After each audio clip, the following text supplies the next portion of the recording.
आइन ये कहता है कि जब रिक्विजिशन जमा हो जाए तो उसके 14 दिन के अंदर अंदर अंदर वो इजलास बुला सकते हैं। अगर वो 14 दिन से आगे बढ़ रहे हैं तो पहली बात तो यह है कि आइन को वायलेट कर रहे हैं। सब्सक्राइब करें और बेल दबाएं ताकि कोई खबर रह न जाए।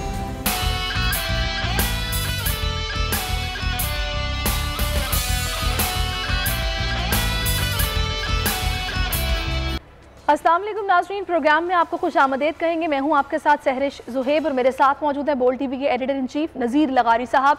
और स्टूडियोज़ में हमें ज्वाइन किया है साबिक सदर सुप्रीम कोर्ट बार एसोसिएशन के अमानुल्लाह कनरानी साहब। आपकी आमद का बहुत शुक्रिया। सबसे पहले नाज़रीन, एक हलचल है सियासी मंजरनामे पर, क्योंकि आज नोटिफिकेशन जारी हो गया है कि कौमी असम्बली का इजलास बुलाने की तारीख 25 मार्च दे दी गई है। और जनाब 25 मार्च के हवाले से बता दिया गया है, लेकिन अपोजिशन जो कि 21 मार्च पर बोल रही है कि भी इजलास अगर ना बुलाया तो धरना दिया जाएगा और इसको कानून शिकनी कहा जा रहा है। इस पर सबसे पहले बात करते हैं। लगारी साहब, क्या ये जो वजाहत है जिसमें कहा जा रहा है कि जी OIC का ये इजलास है, कॉन्फ्रेंस है, जिसकी वजह से कोई जगह नहीं हमें मिल रही ऑल्टरनेट, हमने इदारों से बात कर ली है लेकिन वो कह रहे हैं कोई जगह अवेलेबल नहीं है, हमने सेनेट के चेयरमैन से बात कर ली, उन्होंने बोला रेनोवेशन हो रही है, नहीं कर सकते। तो इन वजूहात की बिना पर अगर ये इजलास आगे जा रहा है तो क्या ये लॉजिकल बात इसको माना जाएगा? पहली बात यह है कि इस्लामी वज़राए ख़ारजा की जो कॉन्फ्रेंस हो रही है उसके लिए उन्होंने 24 तारीख का शेड्यूल दिया था। आपका जो मैंडेटरी आपके पास लाजिम था स्पीकर कौमी असम्बली के लिए कि वो 21 तारीख को, जब 14 दिन हो रहे हैं तो उस तारीख को वो इजलास बुलाएं, ये उनके ऊपर आइनी बाइंडिंग है। आइन ये कहता है कि जब रिक्विजिशन जमा हो जाए तो उसके 14 दिन के अंदर अंदर अंदर वो इजलास बुला सकते हैं। अगर वो 14 दिन से आगे बढ़ रहे हैं तो पहली बात तो यह है कि आइन को वायलेट कर रहे हैं, आइनी तकादा पूरा नहीं कर रहे हैं। अच्छा, जब आइनी तकादा पूरा नहीं होता है, जब आइन को वायलेट किया जाता है तो फिर आइन अपना रास्ता खुद बताता है कि जो आइन को अबाइंस में रखे, जो आइन को एब्रोगेट करे, जो आइन की खिलाफ वर्जी करे, जो आइन को जो आइन से इनहराफ करे या इनहराफ करने का साथ दे या इशारतन किरायतन इस तरह का कोई अमल करे जो आइन के ख़िलाफ़ जाता हो, तो उसके ऊपर आर्टिकल 6 आ जाता है। और आर्टिकल 6 जो है वो संगीन गद्दारी होती है। तो इस वक्त तक उस दायरे में जनाब स्पीकर आ चुके हैं, क्योंकि उन्होंने 14 दिन से बाहर का टाइम दिया है। मुझे नहीं मालूम कि ये आइनी मामला क्या है, चूँकि आइन के बहुत बड़े हमारे जो माहिर हैं वो मौजूद हैं आपके साथ, आपने खुद ही उनका ताल्लुक करवाया है। तो हम चाहते हैं कि साहब इसकी वजाहत कीजिएगा कि ये अब फिर आइन शिकनी ही इसको कहा जाएगा। बिल्कुल, लगारी साहब ने सही, उनका तजर्बा है, सही कहा। ज़रूरी है हर बात पे कोई माहिर ही जवाब दे, कॉमन सेंस की बात है। आइन एक कुरान के बाद हमारा एक ऐसा डॉक्यूमेंट है जिसके तहफ़्फ़ुज़ के लिए कसम खाया जाता है। जिस चीज़ की कसम खाई जाए जो आपके हलफ का हिस्सा हो तो वो उसका जुर्म भी उतना ही है। यानी ये कहा जाएगा कि आपके हलफ की खिलाफ वर्जी है, जो कुछ आपने हलफ उठाया उससे आपने उसकी खिलाफ वर्जी की। यही आर्टिकल 62, 63 के तहत डिस्क्वालिफिकेशन भी बनेगा, क्योंकि उन्होंने अपने हलफ की खिलाफ वर्जी की है। जो हलफ में लिखा उसकी पासदारी नहीं की, उसने कहा कि मैं आइन का तहफ़्फ़ुज़ करूँगा। जो भी हलफ उठाता है वो सबसे पहले अल्लाह रसूल के बाद आइन का हलफ उठाता है। उस आइन की खिलाफ वर्जी जो है 62, 63 में डिस्क्वालिफिकेशन बनता है। और दूसरी बात यह कि मामला अब ये सब जुडिस से ऑनरेबल सुप्रीम कोर्ट में कल 1 बजे उसकी समाअत है, उसके अंदर ये बात ज़रूर आएगी। मैं नहीं समझता हूँ ऑनरेबल सुप्रीम कोर्ट इसको परपिचुएट करेगा। इन्होंने तो अपनी शिकस्त तस्लीम की है, ये तो सिर्फ अपने OIC को बहाना बनाया, वरना OIC का इजलास होना किसी और जगह पर कोई नामुमकिन नहीं है। लगारी साहब, आप क्या कहते हैं? नहीं, मैं ये कहता हूँ कि इस्लामी सरबराही कॉन्फ्रेंस तो सरबराह नहीं शरीक हो रहे हैं, बल्कि वज़राए ख़ारजा शरीक हो रहे हैं। और वज़राए ख़ारजा हमारे कोर इशूज़ क्या हैं हमारी सोसाइटी के, इसलिए कि हम तो हमारी मईशत डिज़ास्टर के करीब है। क्या इस्लामी दुनिया के जो बहुत से ममालिक जो इंडिया में, यानी इवन इन कश्मीर में जो बहुत बड़ी सरमायाकारी कर रहे हैं, क्या वो पाकिस्तान में सरमायाकारी के लिए कोई वादा कर रहे हैं या वो आकर यहाँ सरमायाकारी का ऐलान कर रहे हैं? क्या वो हमारी गुर्बत को, जो बदतरीन गुर्बत है, क्या उस गुर्बत से कन्फ्रंट करने के लिए हमारे लोगों का साथ देना चाहते हैं? क्या हमारी इंडस्ट्री और एग्रीकल्चर सेक्टर में कोई सपोर्ट करने को तैयार हैं? सऊदी अरब जो बाकी बैरन मुल्क है, जहाँ कोई दरिया नहीं है, वो मुल्क जो है उसमें गंदम में खुद कफील है। क्या हम खुद कफालत की मंजिल को, जिसके पास इतने दरिया हैं, खुद कफालत की मंजिल को पा सकते हैं? और इस्लामी मुल्क हमें टेक्नोलॉजी की मदद देने को तैयार हैं? कुछ भी नहीं है। आएंगे आमदम गुफ्तन निशस्तन गुफ्तन बर्खास्तन, यही होगा। वो तशरीफ लाएंगे, वो आकर बैठेंगे, वो गुफ्तगू करेंगे। मीटिंग होने जा रही है तो इस्लामोफोबिया के हवाले से इतना बड़ा देखिए ये इशू पाकिस्तान का कैसे इशू हो गया है, मैं ये समझता हूँ कि सारी दुनिया का मुश्तरका इशू है। ये तो फिर मक्का मुआज़मा में होनी चाहिए सारी की सारी, इस पर तो बात वहाँ होनी चाहिए। जो हमारा काबा और किबला है, जो हमारा जहाँ हम सजदा करते हैं, जहाँ पर हम रुख करके सजदा करते हैं, या हमारा मदीना मुनव्वरा होना चाहिए। आप इस्लामाबाद में बुलाकर और इस्लामोफोबिया की बात, क्या हमारे लिए ये जो 2 पैसे के लोग जो यहाँ वहाँ बैठ कर खाका बनाकर हमारी हिम्मतों को तोड़ते हैं, क्या दुनिया उन्हीं के कहने से चल रही है? वही ऐसे गलीज़ जहन के गलीज़ गंदे लोग जो बैठकर इस तरह हमारा चिढ़ाते हैं, तो हम उनके चिढ़ाने पर आकर जो है अपनी चीज़ों को तोड़ने फोड़ने लग जाएं, तो ये हमारा वो है। मैं समझता हूँ कि वो भी एक अच्छी बात है कि दुनिया को बताया जाए कि इस्लाम के बुखार में मुब्तला होकर आप अपना नुकसान कर रहे हो और हमारा भी नुकसान कर रहे हो, हमारा नुकसान ज़्यादा कर रहे हो। जिन लोगों को इस्लाम के बुखार में मुब्तला किया जाता है, वो अल्टीमेटली अपने मुल्क को तबाह करते हैं, वो जाकर किसी और मुल्क का थोड़ी वो कुछ करते, नुकसान करते हैं। तो मैं समझता हूँ कि ये अहम बात थी, बहुत अहम बात थी। लेकिन आपके पास जिनाह कन्वेंशन हाल है, जहाँ रोज़ाना आप एक मेला कर रहे हैं, रोज़ाना कर रहे हैं, रोज़ाना एक तकरीब हो रही है, वज़ीर आज़म खिताब कर रहे हैं, उनके वज़ीर खिताब कर रहे हैं, तो वहाँ जाकर एक और कर लेते, आपके लिए कोई मसला नहीं था। तो फिर क्या ये मैं ये कहता हूँ, ये रिक्विजिट जो इजलास टैक्टिक्स हैं, ये क्या हो क्या रहा है? फिर ये जब रिक्वेजिट किया गया उस दिन तो कोई मजबूरी नहीं है ना 21 को। कल कौन सी मजबूरी ऐसी है कि जिसकी वजह से इजलास नहीं बुला सकते? बुला सकते हैं। उनका मसला क्या है कि बुला लेंगे तो फिर वही ख़याल ज़मान साहब की फातेखानी हो जाएगी। ये कहते हैं ये ऐसा कोई मैंडेट नहीं है। सिंध असम्बली में मेरे साथ चलें आप, हम जाकर बैठते हैं किसी दिन भी सिंध असम्बली का इजलास, तो हर इजलास सूबाई असम्बली का हर इजलास रिकॉर्ड चल कर देख लेते हैं। पहली फातह खाने होती है जनाब जुल्फ़िकार अली भुट्टो शहीद के लिए, फिर बेनज़ीर भुट्टो शहीद के लिए, फिर मोहतरमा नुसरत भुट्टो के लिए, फिर और शहीद लोगों के लिए। सही। चलिए खैर मैं लगारी साहब आपकी तरफ वापस आऊँगी। मुझे करनानी साहब आप ये बताइएगा कि अब जो ये अपोजिशन अब शोर मचा रही है, एक तो पहले से वो इल्ज़ाम लगा रहे हैं कि जो न्यूट्रल नहीं है स्पीकर कौमी असम्बली, ये पीटीआई के वर्कर के तौर पर काम कर रहे हैं, वज़ादारी नहीं है, ये अपने ओहदे के साथ इंसाफ नहीं कर रहे, और अब ये कहा जा रहा है कि भी हुकूमत को बचाने के लिए कानून की धज्जियाँ उड़ा रहे हैं। इनके खिलाफ कार्रवाई अमल में लाई जाएगी, कैसे मुमकिन है ये? देखिए, मैंने अर्ज़ किया कल ऑनरेबल सुप्रीम कोर्ट में ये इशू सब जुडिस है, कल शायद वहाँ ये बात भी हो और होनी भी चाहिए, और बिल्कुल ये बात दुरुस्त है। वो वर्कर बने हुए, पहले हमने देखा था जो अपने सियासी ज़िंदगी या जो भी हमारे शहरी के ऐसे तजर्बा है, प्रेसिडेंट ऑफ पाकिस्तान एक आइनी ओहदा है, स्पीकर एक आइनी ओहदा है। ये लोग ऐसे होते हैं जो इवन चीफ जस्टिस पाकिस्तान या चीफ जस्टिस अदालतों के जजेस पहले पॉलिटिकल पार्टीज़ में होते हैं, मगर जो ही वो हलफ उठाते हैं तो वो गैर जानिबदारी का हलफ उठाते हैं। ये ओहदे जो हैं गैर जानिबदार ओहदे हैं, इनके साथ जो है पॉलिटिकल एफिलेशन ख़त्म हो जानी चाहिए। पहले कई लोग हमने देखा है, चेयरमैन सेनेट भी उसमें शामिल है, वो इस्तीफ़ा देते थे, पब्लिकली इस्तीफ़ा देते थे, अब वो रिवाज ही ख़त्म हो गया है। तो अब ये खुद एक डिस्क्वालिफिकेशन है। तो ये क्या जब आप स्पीकर के खिलाफ भी हो सकता है? बिल्कुल हो सकता है, स्पीकर के खिलाफ हो सकता है, बल्कि गद्दारी का केस भी हो सकता है। आर्टिकल 6 भी लग सकता है, आर्टिकल 6 लग सकता है। इसलिए एक आइन में आर्टिकल 5 है जो हर शहरी को आइन के वफादारी का पाबंद बनाता है। जो लोग आइन के वफादार नहीं आर्टिकल 5 के तहत, वो ऑटोमेटिकली आर्टिकल 6 के मुजरम कहलाए जाते हैं। आर्टिकल 5 खुद कहता है।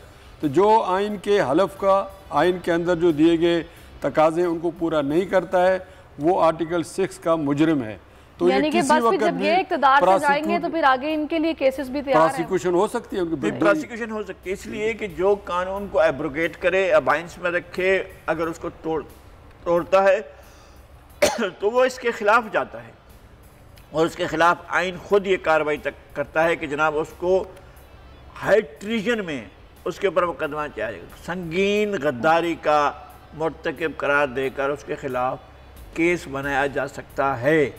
और ये केस ज़ाहिर है जब भी कोई हुकूमत होगी, ये हुकूमत इनकी है, फेडरेशन भेजते हैं किसी के खिलाफ गद्दारी का केस, तो फेडरेशन जब इनके कंट्रोल में होगी तो पहला काम ये करे। सही। अच्छा, मुझे कनानी साहब एक और बात बताइएगा कि अब ये जो शो कॉज नोटिस मिल गए हैं मुनहरिफ अरकान को, ये अब मामला जो तशरीह का है वो भी सुप्रीम कोर्ट जा रहा है, रेफरेंस सदारती फाइल किया जाएगा, तो अब इसमें आपको क्या आगे सूरत हाल बनती दिखाई दे रही है कि तशरीह हुकूमत के खिलाफ भी आ सकती है? मेरी कल आपसे बात हुई थी, वो क्या हो सकती है, और ये मुनहरिफ अरकान के खिलाफ जो कार्रवाई होनी है उसका तरीक़ाकार अब क्या होगा? बिल्कुल कोई इनके खिलाफ कार्रवाई नहीं हो सकती। आइन बिल्कुल वाज़ेह है। तशरीह वहाँ पर होती है जहाँ पर आइन और कानून में कोई रास्ता ना हो।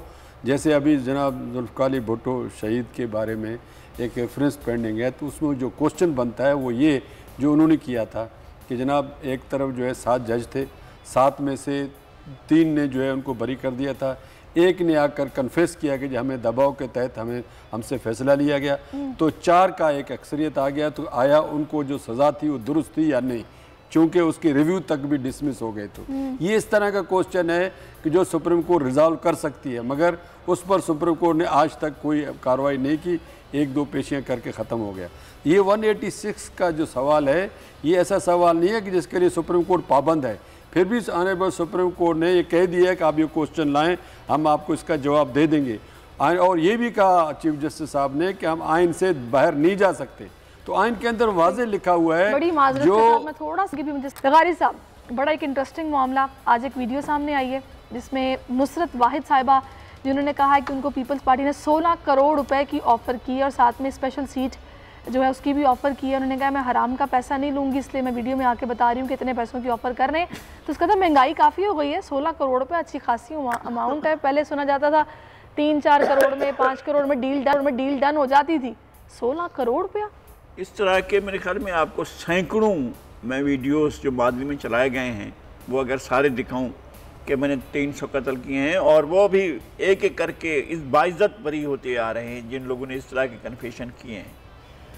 या तो आपका लीगल जो सिस्टम है वो साबित करे कि उसको ऑफ़र की गई है, कोई कोर्ट ऑफ लॉ जाकर ये केस ले जाया जाए और कहा जाए जनाब ये इन खातून को इतनी ऑफ़र की गई है और आप इसके इन्वेस्टिगेट करें।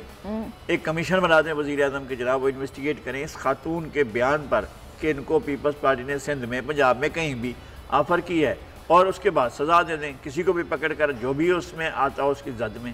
इस तरह का इधर इल्ज़ाम लगाया जा रहा है, उधर दूसरी बातें की जा रही हैं। मैंने रियाज मज़ारी की गुफ्तगू सुनी है, मैंने अहमद संडीहर कौमी असम्बली का अरकान बता रहा हूँ उनकी गुफ्तगू सुनी है, मैंने डॉक्टर अफजल ढांडला की गुफ्तगू सुनी है, मैंने और बहुत से MNAs की गुफ्तगू सुनी है जो किसने संगीन बातें कर रहे हैं। अगर उनको भी रिकॉर्ड में शामिल कर लें और हम बैठेंगे, जिन्हें इन पर भी एक प्रोग्राम करते हैं, इस खातून पर भी हम गुफ्तगू करते हैं और उसके साथ साथ इन लोगों की बातों पर भी गुफ्तगू करते हैं, तो मामला बहुत आगे चला जाएगा। जितने लोग हैं उतनी बातें हैं, और उतने जितने मुंह हैं उतनी बातें हैं, ये कर रहे हैं। एक खातून ने कहा है कि मुझसे लिया गया, बाकी 14-15 जो हैं वो और बातें सुना रहे हैं और कहानियाँ सुना रहे हैं, तो उनकी कहानियों को सुना जाए। जिसने कहा है कि मैं मुंतखब मेंबर हूँ, और वो नहीं साबिक वज़ीर आज़म का बेटा, और बहुत बड़ा ख़ानदान, मज़ारी ख़ानदान को एक बड़ा ख़ानदान समझा जाता है, और वो अगर ये कहें कि मैं 1.5 साल से रिक्वेस्ट कर रहा हूँ वज़ीर आला को मिलने की, वो मुझसे नहीं मिल रहे हैं, ना वज़ीर आज़म, मैं उनकी पार्टी का हूँ, और आप अगर मैं जाता हूँ तो आप कहते हैं कि इल्ज़ाम लगा रहे हैं, और मैं मुझसे पैसे का कोई आकर मुझसे कहे कि मैं पैसे लेता हूँ या मैं पैसे लेने की बात कर रहा हूँ, तो वो मेरी बेइज्जती कर रहा है। ये बाद दफ़ा लोगों पर ये इल्ज़ाम लगाना कि वो पैसे ले रहा है या उसने ज़मीर बेचा है, तो उनकी तौहीन है, तज़लील है, तहकीर है। ये 2 पैसे की बात है, उसकी औकात ख़त्म हो जाती है जिसको आप इल्ज़ाम लगाते हैं। तो मेरा ख्याल नहीं है कि ये जो बड़े ख़ानदान के लोग हैं और जिन्होंने एक बड़ा अरसा नाम, लेकिन उन्होंने किसी का नहीं लिया कि मुझे पीपल्स पार्टी में से कहा किसने। खैर, मैं कमरानी साहब आपसे ये जानना चाह रही, क्योंकि अब चूँकि एक शोर मच गया, अपोजिशन बार रहा, ये बात अब दोहरा रही है कि भाई ये आइन शिकनी की गई है और धज्जियाँ कानून की उड़ाई जा रही हैं, जो कि स्पीकर साहब उड़ा रहे हैं। अब 21 तारीख को तो ये इजलास अब नहीं बुलाया इन्होंने, वरना इन्होंने कहा था कि हम जाएंगे और वहाँ बैठकर धरना दे देंगे। तो अब तो इसका मतलब है कि ना इजलास होगा, ना ये जाएंगे, ना धरना फिलहाल होगा। लेकिन 25 को जब ये इजलास होगा तो क्या ये फिर इमीडिएट कार्रवाई हो सकती है जो अपोजिशन करेगा, मतलब धरना दिया जाएगा? अगर दिया जाता है तो स्पीकर के खिलाफ ये कार्रवाई किस तरह हो सकती है? फिर देखिए, मैं जो सेंटीमेंट्स देख रहा हूँ ऑनरेबल सुप्रीम कोर्ट के, और जिस तरह का मुझे समझ आ रहा है, क्योंकि जिस तरह ये पिटीशन दाखिल की गई है, जिन हालात में वो ये था कि अपोजिशन हुकूमत जो है एक दूसरे के ख़िलाफ़ कहते टक्करें मार रहे थे, उसको डिफ्यूज़ करने के लिए सुप्रीम कोर्ट बार जो है गई है सुप्रीम कोर्ट में, और सुप्रीम कोर्ट ने ये वाजे किया है जो कुछ भी हो आइन के मुताबिक होना चाहिए। अब ये सुप्रीम कोर्ट की जिम्मेदारी बनती है, हो आइन मुमकिन है, मुझे तवक्को है कि ये भी मुमकिन है सुप्रीम कोर्ट कहे अभी 1 बजे इजलास अपना हमारी ये वो है प्रोसीडिंग है कोर्ट की, आप 3 बजे जाकर इजलास करें, इसका भी आप तवक्को करें कि कल 3 बजे या कल 5 बजे कल शाम 7 बजे सिर्फ उसमें इजलास होना है, अदम एतमाद नहीं होने, सिर्फ पेश किया जा रहा है। बिल्कुल अगर ऑपोजिशन मुझे सुप्रीम कोर्ट से यकीन है वो आइन से एक कदम भी आगे नहीं छोड़े। मैं समझ गया आपकी मैं अगर ये सुप्रीम कोर्ट ने अपने सामने इस बात को अलो किया पर आइंदा कोई चीज़ नहीं रोक सकेगा। ये जो इमरजेंसी होता है कि जी हमने आइन को हेल्ड इन एबेंस रख दिया तो उसी पर मुशर्रफ आज तक भुगत रहे। चलिए मैं फाइनली आपसे पूछूंगी तो यही जो है आर्टिकल 6 बनेगा, सुप्रीम कोर्ट कभी इजाजत नहीं देगा कि कल के बाद कोई इजलास हो, कल इजलास लाजमन होगा और सुप्रीम कोर्ट का ये हुक्म है तो नहीं आइन में लिखा हुआ सुप्रीम कोर्ट यही करे क्योंकि सुप्रीम कोर्ट पहले कर चुकी है, वरना फिर जो 3 नवंबर 2007 का इमरजेंसी है फिर वो भी जायज़ हो जाता है। अच्छा। क्या इमरजेंसी सिर्फ फौज के लिए बुरा है? इमरजेंसी डिक्लेयर करना, आइन की शिकन करना सिविलियन के लिए भी उतना ही जुर्म है जितना एक फौजी के लिए। ठीक है, बस मुझे आखिर में आप ये बता दें कि जैसे कि ये बोल रहे हैं कि स्पीकर कौमी असम्बली कानून की धज्जियां उड़ा रहे हैं, अगर ये उनके खिलाफ कोई दरख्वास्त देना चाहते हैं तो फोरम कौन सा होगा और वो कार्रवाई किस तरह हो सकती है? ये देखें कोर्ट सारे को जब कोई और इदारा ना हो तो सुप्रीम कोर्ट ही रह जाता है डायरेक्ट, क्योंकि सुप्रीम कोर्ट ने ऑलरेडी कागजेंस लिया हुआ है। अगर सुप्रीम कोर्ट के पास ये इशू ना होता तो मैं एज ए वकील समझता हूँ ये फिर हाई कोर्ट का डोमेन बनता था, under article 199 Islamabad high court जाते। मगर चूंकि सुप्रीम कोर्ट कल बिल्कुल इसी इशू पर बैठ रही है तो यकीनन उसके अंदर ये बात आएगी कि आपको ये किसने अख्तियार दिया है आप 21 तारीख से एक दिन आगे जाए, क्योंकि 8 मार्च को दाखिल हुआ है ये मोशन, तो 21 मार्च को टेबल होना चाहिए। कल सिर्फ टेबल होगा, कल कुछ भी नहीं होना है, सिर्फ रिकॉर्ड पे आएगा और ये 3 दिन से 7 दिन तक इसका वोटिंग होगा। 7 दिन यकीनन 25 के बाद ही आएंगे, तो कल जो है 7 दिन 28 को बना सकते हैं। कल जब ये रेफरेंस फाइल किया गया और इस पर कल जब ये फर्स्ट हेयरिंग हुई तो फिर क्या सूरत हाल बनती है? क्या कल सुप्रीम कोर्ट ही हुक्म दे देगा कि भाई 1 बजे तक ये हेयरिंग हो रही है, 3 बजे हम आपको ये हुक्म दे रहे हैं कि आप इजलास बुलाएं और वहाँ पर ऑन टेबल किया जाए और रूल ऑफ बिजनेस होना चाहिए? ये कल पता चलेगा। मैं बहुत शुक्रिया आपका अदा करूँगी मानुल्लाह कनरानी साहब, लगारी साहब आपका भी बहुत शुक्रिया। नाज़रीन इसके साथ ही मुझे इजाज़त दीजिए, अपना बहुत ख्याल रखिए, अल्लाह हाफ़िज़।